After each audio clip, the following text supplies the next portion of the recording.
Student, आज आप लोगों को कक्षा 12 के चैप्टर फिजिक्स के चैप्टर ऑप्टिक्स में प्रीवियस वीडियो में आप लोगों को प्रकाश के परावर्तन नियम तक आप लोगों को बताया गया था। इसमें कि बतलाया गया था कि मतलब एक दर्पण से एक परावर्तक पृष्ठ से होकर जब प्रकाश की किरणें गुजरती है जाती है तो क्या क्या होता है। तो 3 रीजन होता है प्रकाश का परावर्तन। जैसे लौटने की क्रम को प्रकाश का परावर्तन करते हैं। अगर आर पार होती है तो ये अपने पथों से विचलित होती है, प्रकाश का अपवर्तन। और एक होता है अवशोषण। तो ये प्रकाश के परावर्तन तक हम आप लोग को बतलाए थे। आगे इससे चले हम तो आज आप लोगों को मिरर के बारे में बतलाएंगे, दर्पण के बारे में। मिरर यानी दर्पण।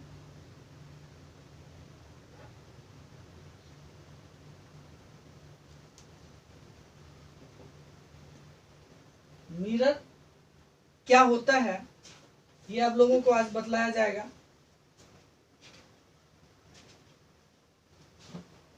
चमकीली सतह होती है जिस सतह से नियमित रूप से परावर्तन होता है प्रकाश का। तो ऐसे चमकीली सतह वाले वस्तुओं को क्या कहा जाता है? ये दर्पण कहा जाता है। तो हम दर्पण की परिभाषा लिखेंगे। तो कहते हैं दर्पण किसे कहते हैं कि वह चमकीली, चिकनी तथा पॉलिश किया हुआ सतह जिससे नियमित रूप से प्रकाश का परावर्तन होता है उसे दर्पण कहते हैं। दर्पण 2 भागों में बांटा गया, 2 वर्गों में बांटा गया, एक समतल दर्पण, एक उत्तल दर्पण। तो लिखेंगे दर्पण। तो दर्पण 3 प्रकार के होते हैं। पहला होता है समतल दर्पण जिसे इंग्लिश में प्लेन मिरर कहा जाता है। दूसरा होता है गोलीय दर्पण जिसे स्फेरिकल मिरर कहा जाता है। और एक होता है परवलयिक दर्पण जिसे पैराबोलिक मिरर कहा जाता है। तो ये तीनों दर्पण में आपको 2 दर्पण के बारे में पढ़ना है। तो पहला है समतल दर्पण। समतल दर्पण उसे कहते हैं जिसका की परावर्तक सतह यानी परावर्तक पृष्ठ जो है वो प्लेन होता है, समतल होता है। ऐसे दर्पण जिसके परावर्तक सतह प्लेन होते हैं उसे समतल दर्पण कहते हैं। तो देखें समतल दर्पण। तो कहते हैं समतल दर्पण ऐसा दर्पण जिसका परावर्तक सतह समतल यानी प्लेन होता है उसे समतल दर्पण कहते हैं। इस ढंग से देखिए प्लेन होगा ये दर्पण का परावर्तक सतह, यहाँ से प्रकाश आएगी और यहाँ रिटर्न हो जाएगी। तो इस ढंग से प्रकाश के लिए समतल दर्पण होते हैं। अब समतल दर्पण के कुछ उपयोग भी होते हैं, कुछ विशेषताएं होते हैं, उनको हम देखेंगे। तो देखें समतल दर्पण के द्वारा बनने वाले प्रतिबिंब की विशेषता, ये आपकी टॉपिक है। तो इसमें कुछ विशेषताएं समतल दर्पण की लिखी गई है कि इसमें जो प्रतिबिंब बनती है वो काल्पनिक होती है। काल्पनिक प्रतिबिंब जिसे हम पर्दे पर उतार नहीं सकते। काल्पनिक प्रतिबिंब जो होती है वो सीधा होती है, इसलिए प्रतिबिंब हमेशा सीधा बनेगा। इसमें प्रतिबिंब जो होते हैं वस्तु के आकार, जितना बड़ा वस्तु मान के चलिए ये पेन जितना बड़ा है उतना बड़ा ही समतल दर्पण में बनेगा। यह पार्श्व विपरिवर्तन को दर्शाता है। पार्श्व विपरिवर्तन क्या होता है? एक होता है विपरिवर्तन और एक होता है पार्श्व विपरिवर्तन। तो दोनों समझ लीजिए आप लोग, परिभाषा हम बाद में लिख देंगे। तो पार्श्व विपरिवर्तन क्या होता है? पहले विपरिवर्तन, तो जैसे ए देखिए पी लिखा हुआ है, इस पी को अगर समतल दर्पण के सामने ले जाए तो ये इस ढंग से लिखा जाएगा, यानी इसका ये जो भाग है वो 180 डिग्री कोण पर क्या होता है? घूम जाता है। तो जब वह घटना, किसी वस्तु का प्रतिबिंब बनने की वह घटना जब क्षैतिज अक्ष, ये जो अक्ष है ये क्षैतिज अक्ष पर क्या करता है कि ये जो है 180 डिग्री के कोण पर क्या होता है? घूम जाता है। वो पार्श्व विपरिवर्तन घटना कहलाता है, विपरिवर्तन घटना कहलाता है। और जब यही उदग्र अक्ष, ये क्षैतिज अक्ष घूमा, अब उदग्र अक्ष से घूमेगा। जब ये क्षैतिज अक्ष, इसको हम कह सकते हैं क्षैतिज अक्ष, और उदग्र अक्ष, उदग्र अक्ष यानी पी है ये, और ऐसा। तो ये पी जब उदग्र अक्ष 180 डिग्री पलट जाएगा तो ये पी इस ढंग से बनेगा, यहाँ पे ये पी।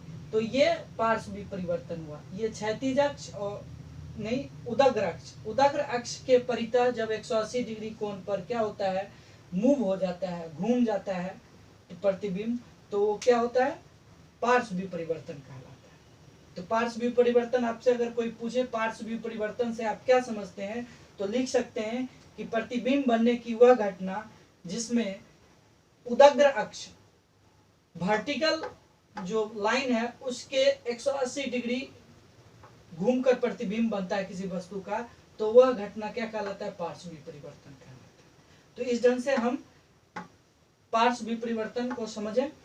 आगे हम चलें तो देखिए अब गोलीय दर्पण के बारे में। गोलीय दर्पण, स्फेरिकल मिरर। स्फेरिकल मिरर किसे कहते हैं, देखिए ये दो प्रकार के दर्पण आपके सामने बनाया गया। ये किसी गोले का एक भाग है, अगर इसको एक गोल कर, ये किसी गोले का एक भाग है, ये भी किसी गोले का एक भाग है। तो ये दर्पण किसी गोले का एक भाग है, तो हम लिख सकते हैं कि जिस दर्पण का परावर्तक पृष्ठ या परावर्तक सतह, रिफ्लेक्टिव जो सरफेस है, वो किसी गोले का एक भाग होता है, तो ऐसे दर्पण को क्या कहा जाता है, गोलीय दर्पण कहते हैं। किसी गोले के एक भाग, जिसका गोले का एक भाग को परावर्तक सतह अगर हम बना दें जिससे प्रकाश का परावर्तन हो, तो ऐसे दर्पण क्या कहलाएंगे, गोलीय दर्पण। तो गोलीय दर्पण दो प्रकार के होते हैं, एक अवतल दर्पण कॉनकेव मिरर, और दूसरा होता है उत्तल दर्पण कॉन्वेक्स मिरर। अब हम चले अवतल दर्पण की बात करें। दर्पण, अवतल दर्पण कहते किसको हैं, तो देखिए जिसका परावर्तक सतह, ये परावर्तक पृष्ठ धंसा हुआ होता है, ये धंसा हुआ है, तो जिसका परावर्तक पृष्ठ धंसा हुआ होता है उसे अवतल दर्पण कहते हैं, और जिसका परावर्तक पृष्ठ उठा हुआ, उभरा हुआ होता है उसे अब उत्तल दर्पण कहते हैं। और एक चीज जान लीजिए, उत्तल दर्पण और अवतल दर्पण का एक और नाम है। उत्तल दर्पण को अपसारी दर्पण कहा जाता है और अवतल दर्पण को अभिसारी दर्पण कहा जाता है। क्यों कहा जाता है आगे आपको पता चलेगा। तो हम देखें तो अवतल दर्पण, देखिए जिस दर्पण का परावर्तक सतह किसी खोखले गोले का एक भाग होता है उसे गोलीय दर्पण कहते हैं। यह दो प्रकार के होते हैं, एक अवतल दर्पण कॉनकेव मिरर, उत्तल दर्पण कॉन्वेक्स मिरर। तो अब अवतल दर्पण और उत्तल दर्पण का आप लोग के सामने फिगर बना दिया गया है। अब इसके बारे में हम लोग डिटेल्स में जान। दर्पण की कुछ मुख्य पद होते हैं, कुछ मुख्य बातें होते हैं, उसको हम बताएंगे। टर्म जिसे कहा जाता है, different terms of spherical mirrors. तो हम चलें तो देखिए दर्पण का सबसे पहला जो पॉइंट हम लिखेंगे 1 नंबर में, द्वारक, एपर्चर। एपर्चर का मतलब होता है द्वारक। ये द्वारक क्या होता है, द्वारक का मतलब होता है दरवाजा। जिस रास्ते से हम लोग आते जाते हैं, दरवाजे का रास्ता होता है, अंदर जाने का घर। तो एक प्रकाश आने का एक रास्ता जहां से प्रकाश जाती है। तो यह देखिए परावर्तक सतह, किसी गोलीय दर्पण का परावर्तक सतह ये है। इस परावर्तक सतह या इसका ये परावर्तक सतह है, तो परावर्तक सतह को ही क्या कहा जाता है, द्वारक कहा जाता है। तो हम लिख सकते हैं कि दर्पण, गोलीय दर्पण के परावर्तक सतह को क्या कहते हैं, द्वारक कहते हैं। तो हम लिखेंगे, तो आ गया आपका द्वारक। गोलीय दर्पण के परावर्तक सतह को द्वारक कहते हैं। अब दूसरा चीज आता है आप लोगों का कि वक्रता केंद्र। एक होता है वक्रता केंद्र। वक्रता केंद्र क्या है, सेंटर ऑफ कर्वेचर। तो अब वक्रता केंद्र के बारे में हम जाने। देखिए वक्रता केंद्र, आप पहले बता दिया गोलीय दर्पण एक किसी गोले का एक भाग है। ये गोला आपका बना हुआ है, तो इस गोले के जो केंद्र होते हैं उसे क्या कहा जाता है, वक्रता केंद्र कहा जाता है। यानी गोलीय दर्पण के जो जिस गोले से गोलीय दर्पण बने हुए हैं उस गोले के केंद्र को ही क्या कहा जाता है, वक्रता केंद्र कहा जाता है। इसे कैपिटल सी के द्वारा सूचित किया जाता है, इंडिकेट किया जाता है। तो वक्रता केंद्र को हम लिखेंगे, तो कहा गया जाता है, देखिए वक्रता केंद्र की परिभाषा आप लोग लिख सकते हैं, जिस गोले से दर्पण का निर्माण होता है उस गोले के केंद्र को वक्रता केंद्र कहते हैं। इसे कैपिटल सी से सूचित किया जाता है। इस गोले का से केंद्र यहाँ सेंट्रल हो गया सी। तो एक होता है ध्रुव। ध्रुव क्या होता है, तो द्वारक दर्पण का जो प्रावर्तक सतह होते हैं उसके मध्य बिंदु को ध्रुव कहते हैं। जैसे mn इसका प्रावर्तक सतह है, इसके मध्य बिंदु यहाँ हो गया, ये बीच का बिंदु, इसे P से इंडिकेट करते हैं। इसका ये P हो गया, यानी दर्पण का जो द्वारक के हैं या प्रावर्तक सतह के, द्वारक या प्रावर्तक सतह के मध्य बिंदु को दर्पण का ध्रुव कहा जाता है, पोल कहा जाता है। तो एक दर्पण के ध्रुव के बारे में हम लिखेंगे परिभाषा। तो देखिए ध्रुव गोलीय दर्पण के प्रावर्तक सतह के मध्य बिंदु को ध्रुव कहते हैं। इसे कैपिटल P से सूचित किया जाता है। अब एक लाइन होती है, अब कहा इस वक्रता त्रिज्या। अब मान के चलिए ये गोला है, तो गोला की यहाँ से परिधि, केंद्र से परिधि तक के बीच जो खींची गई रेखा को क्या कहा जाए, त्रिज्या। तो यानी जिस गोले से दर्पण का निर्माण होता है उस गोले की त्रिज्या को वक्रता त्रिज्या कहा जाता है। इसे कैपिटल R से सूचित करते हैं, इंडिकेट करते हैं। तो रेडियस ऑफ कर्वेचर यानी वक्रता त्रिज्या। तो देखो कह रहा है कि वक्रता त्रिज्या यानी गोलीय दर्पण जिस गोले का भाग होता है उस गोले की त्रिज्या को ही वक्रता त्रिज्या कहते हैं। इसे कैपिटल R से सूचित किया जाता है। यानी ये यहाँ ये वक्रता त्रिज्या है PC यहाँ पर, यानी PC बराबर लिख सकते हैं, PC बराबर R यानी वक्रता त्रिज्या। तो आगे चले हम, आगे होता है मुख अक्ष। एक मुख अक्ष होता है, यानी वक्रता केंद्र से और ध्रुव, वक्रता केंद्र और ध्रुव को मिलाने वाली सीधी रेखा, यानी वक्रता केंद्र और ध्रुव को मिलाने वाली सीधी रेखा। ये क्या कहला, यहाँ से यहाँ तक इसको मिला दिया, तो ये सीधी जो रेखा मिली, इस रेखा को क्या कहा जाएगा, तो वक्रता केंद्र और ये दर्पण के ध्रुव हैं। तो किसी गोलीय दर्पण के वक्रता केंद्र और ध्रुव को मिलाने वाली जो लाइन होती है उसे प्रिंसिपल एक्सिस कहा जाता है। दर्पण का जो है मुख्य अक्ष कहा जाता है, जिसके समांतर प्रकाश जो है दर्पण पर आपतित होते हैं, गुजरते दर्पण से होकर आर पार होते हैं या दर्पण से परावर्तित होते हैं। तो ये मुख्य अक्ष के कहा जाता है। किसे कहा जाता है, एक बार दोबारा सुन लीजिए, बाद में आप वीडियो को पॉज कर परिभाषा लिख लीजिएगा। यानी दर्पण के केंद्र और ध्रुव को मिलाने वाली सीधी रेखा, टेढ़ी मेढ़ी रेखा नहीं, सीधी रेखा, दर्पण के ध्रुव और केंद्र को मिलाने वाली सीधी रेखा को मुख्य अक्ष कहते हैं। स्ट्रेट लाइन जो होते हैं उसे प्रिंसिपल एक्सिस कहते हैं। तो चलिए मुख्य अक्ष के बारे में, तो देखिए मुख्य अक्ष क्या है, लिखा है या परिभाषा लिख दिया गया है कि गोलीय दर्पण के वक्रता केंद्र और ध्रुव को मिलाने वाली सीधी रेखा को मुख्य अक्ष कहते हैं। यानी ये जो सीधी सरल रेखा है इस रेखा को ही प्रिंसिपल एक्सिस कहेंगे। अब एक चीज आता है फोकस बिंदु। इस चीज को आप गौर से समझे, क्योंकि प्रतिबिंब जब बनती है तो फोकस का बहुत ही अहम भूमिका होती है। आप जब दर्पण का इमेज के बारे में बताएंगे, प्रतिबिंब गोलीय दर्पण किस तरह से बनाती है, तो आपको फोकस समझना पड़ेगा। तो अभी यहाँ पर हम समझा रहे हैं फोकस बिंदु। देखिए जब प्रधान अक्ष के समांतर कोई भी किरण जा रही है, प्रधान अक्ष के समांतर कोई भी किरण जाती है, तो ये किरण क्या करती है, परावर्तित होती है और इस बिंदु पर आकर मिल जाती है, कटती है। यानी प्रधान फोकस बिंदु कहते हैं, इसी को फोकस बिंदु कहते हैं, प्रधान अक्ष के समांतर। अब मान के चलिए उत्तल दर्पण में गया तो रियली में ऐसा हुआ।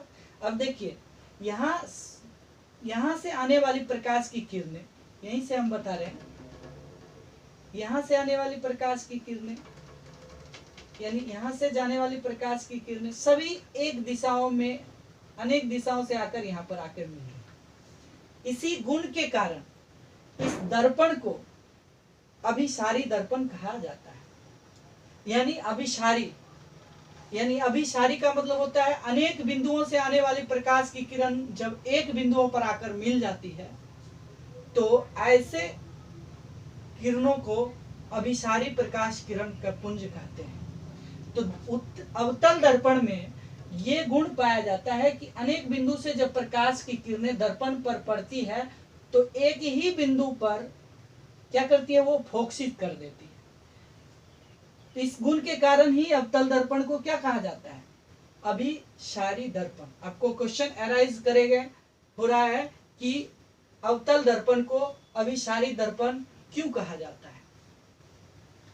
अवतल दर्पण को अभिसारी दर्पण क्यों कहा जाता है, क्योंकि अवतल दर्पण में प्रधान अक्ष के या मुख्य अक्ष के समांतर आने वाली प्रकाश की किरणें आप परावर्तन के बाद, ये परावर्तित होती है तो परावर्तन के बाद एक ही बिंदु पर आकर क्या होती है, फोकसित होती है या मिल जाती है, वास्तविक रूप से आकर मिल जाती है। इस गुण के कारण अवतल दर्पण को अभिसारी दर्पण कहा जाता है। तो अवतल दर्पण का एक गुण हुआ, गुण के कारण नाम पड़ गया क्या, अभिसारी दर्पण। ठीक उसी प्रकार उत्तल दर्पण की बात की जाए तो यहाँ से देखिए प्रकाश की किरण यहाँ से आई और ये परावर्तन के बाद इधर लौट जाएगी, लौट गई। अब ये इसको आती हुई अगर प्रतीत कहाँ पर हो रहा है, यहाँ पर। अब मान के चलिए यहाँ से गई, ये इधर आती हुई प्रतीत यहाँ पर हुई। यानी अनेक बिंदु से एक बिंदु से प्रकाश अगर यहाँ से चली, मान के चलिए, तो क्या हुआ कि अनेक बिंदुओं में जाकर फैल जाती है। इस गुण के कारण उत्तल दर्पण को क्या कहा जाता है, अपसारी दर्पण। क्योंकि एक बिंदुओं से आने वाली प्रकाश की किरण जब अनेक बिंदुओं पर फैल जाए तो उसे अपसारी कहा जाता है। तो इस ढंग से ये अवास्तविक होती है, काल्पनिक होती है। तो अवतल दर्पण की जो फोकस दूरी है, ऑब्जेक्टिव क्वेश्चन में आपको अगर बाय द वे कहीं पूछ जाए कि अवतल दर्पण की फोकस दूरी होती है वास्तविक, आभासी, दोनों, इनमें से कोई नहीं, तो अवतल दर्पण की फोकस जो होती है, फोकस बिंदु वास्तविक होती है। क्यों होती है, क्योंकि ये वास्तविक रूप से यहाँ पर देख रहे हैं कट रहा है, लेकिन यहाँ इमेजिनरी काट रहे हैं, काल्पनिक रूप से मिलाकर काट रहे हैं। तो इसीलिए अवतल दर्पण की फोकस जो होती है वो वास्तविक होती है, उत्तल दर्पण की जो फोकस होती है अवास्तविक होती है, इमेजिनरी होती है, काल्पनिक होती है। तो इस चीज को आप नोट कर ले माइंड में, क्योंकि अवतल दर्पण और उत्तल दर्पण में आप अंतर भी स्पष्ट कर लेंगे। तो अवतल दर्पण का ये फोकस बिंदु जो होता है वास्तविक होती है और उत्तल दर्पण की जो फोकस बिंदु होते हैं वो काल्पनिक होती है, अवास्तविक होती है। तो हम फोकस बिंदु की बात कर रहे हैं। फोकस बिंदु है क्या चीज, किसे कहते हैं फोकस बिंदु? तो हम लिखेंगे कि प्रधान अक्ष के समांतर आने वाली प्रकाश की किरणें जब अवतल दर्पण पर आपतित होकर परावर्तित होती है तो जिस किसी बिंदु पर वह प्रधान अक्ष को काटती है उस बिंदु को क्या कहा जाता है, फोकस बिंदु कहा जाता है। अवतल दर्पण का फोकस बिंदु कहा जाता है। दूसरा, उत्तल दर्पण की बात करें तो उत्तल दर्पण में हम जानते हैं कि जब प्रधान अक्ष के समांतर या मुख्य अक्ष के समांतर आने वाली प्रकाश की किरणें परावर्तन के बाद जिस किसी बिंदु पर मिलती हुई प्रतीत होती है उसे उत्तल दर्पण का फोकस बिंदु कहते हैं। फोकस बिंदु को कैपिटल एफ से सूचित किया जाता है। तो आप उत्तल और अवतल दर्पण के दोनों के फोकस बिंदु को आप लोग नोट कर लेंगे। तो देखिए फोकस बिंदु कह रहा है, दोनों दर्पण के लिए हमने एक में ही करके लिख दिया कि गोलीय दर्पण में मुख्य अक्ष के समांतर, मुख्य अक्ष के समांतर, यहाँ पर लिखना पड़ेगा समांतर आने वाली प्रकाश की किरणें परावर्तन के बाद जिस किसी बिंदु पर वास्तविक या आभासी रूप से मिलती है, ये वास्तविक रूप से मिल रही है और ये आभासी रूप से मिल रही है, तो वास्तविक और आभासी रूप से मिलती है उस बिंदु को फोकस बिंदु कहते हैं। इसे कैपिटल एफ से सूचित किया जाता है। फोकस बिंदु को कैपिटल एफ के द्वारा दर्शाया जाता है। तो ये आप जान लीजिए, नोट में यहाँ लिख सकते हैं आप लोग कि उत्तल दर्पण का जो फोकस बिंदु होता है वो वास्तविक होता है और अवतल दर्पण का जो फोकस बिंदु होता है अवास्तविक होता है। इस ढंग से आप आज की वीडियो में यहीं तक, आप लोगों को अगले वीडियो में इससे आगे हम लोग आप लोग को बताएंगे। तो ज़्यादा वीडियो को देखने का प्रयास करें और वीडियो को लाइक करें, चैनल को सब्सक्राइब करें। जितने भी टेक्निकल प्रॉब्लम थे आप लोगों का सभी दूर हो गए। आवाज़ का जो प्रॉब्लम था वो भी दूर हो गया और लिखावट के जो दिखाई नहीं पड़ रहे थे वो भी प्रॉब्लम अब बहुत हद तक दूर हो गया है। तो प्यारे बच्चों, आप लोग ज़्यादा से ज़्यादा चैनल को सब्सक्राइब करें, वीडियो देखने का प्रयास करें। धन्यवाद।